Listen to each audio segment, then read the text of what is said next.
this short video, we're going to take a look at an introduction to licensing the ERP elements in Dynamics 365, focusing on the apps that are available and the licensing options they have. My name is Vicky Lee, a Microsoft licensing expert, and I'll be taking you through this session today.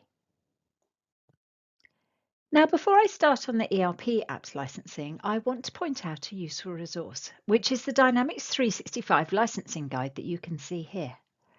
It's updated regularly, and at the time of recording this session, we're on the January 2023 version.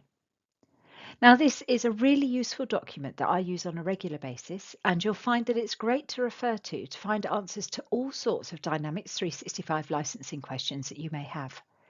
So I would highly recommend taking a look at it if you haven't done so already. Now, the guide is available at the link shown, but note that as the guide is updated on a regular basis, as changes occur, it's always important to ensure that you're using the latest version. And this link will always take you to the latest version as it is a live document link. Okay, so let's move on then to look at the ERP side of Dynamics 365. And here we can see the core ERP apps that are available: finance, supply chain management, commerce, human resources, and project operations. Now, the green boxes at the top of the slide represent these apps, and you can see that they're all licensed with a user subscription license, where there's a monthly cost per user to use the app. When licensing users, we need to split the users into full users and additional users. And full users are the users who will take full advantage of the functionality in one or more apps.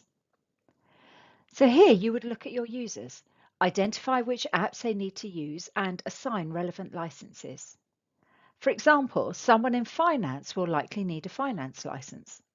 Supply chain management is all about manufacturing and supply chain operations, so planning, production, inventory, warehouse, and transport management.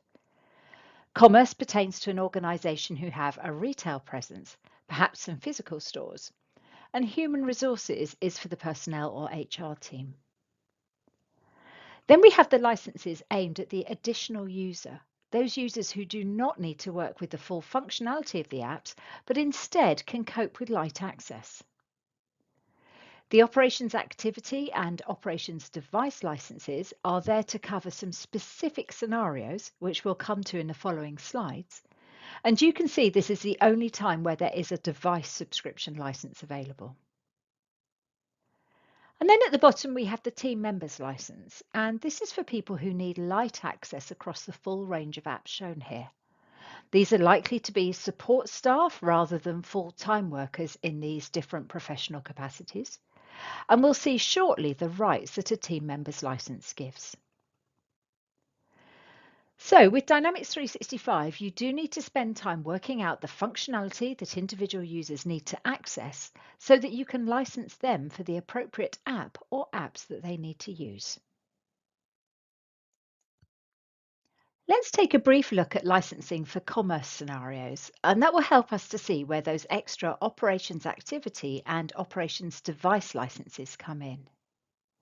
Now, here's what a customer is going to choose from, with the head office users being licensed with the full commerce license, and then store employees, managers, or point of sale devices being licensed with either operations activity or operations device, and team members being used for those who need light usage across the Dynamics 365 apps. The operations activity and operations device licenses give access to a subset of the main ERP apps, as well as including team members' rights. So which license might we choose? Well, you can see in our example here that we have a clothing store with 10 users sharing a store computer. We could look at licensing this with the operations activity or the operations device license. But as we have many users sharing that device, it would likely be most cost effective to license with the operations device license.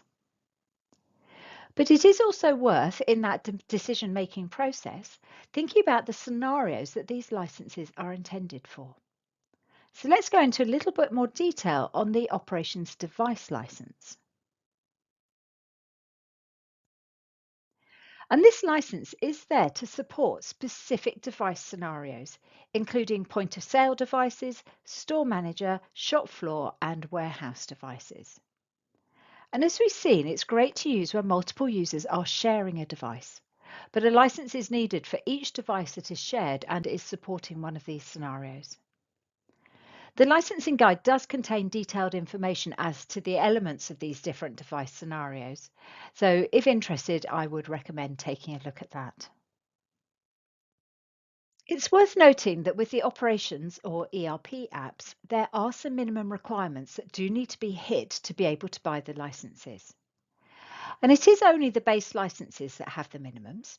And you can see on the slide that finance, supply chain management, commerce, and project operations all have a minimum purchase of 20 base licenses, whereas the human resources minimum is 5 base licenses. And how you meet these minimums can be achieved in slightly different ways depending upon which agreement you're purchasing through. In an enterprise agreement, we can combine the base licenses for finance, SCM, commerce, and project operations to hit that 20 minimum. However, in CSP, each minimum is a standalone one. So when purchasing the base licenses with a minimum, we have to hit each one individually. No combining of licenses is allowed here.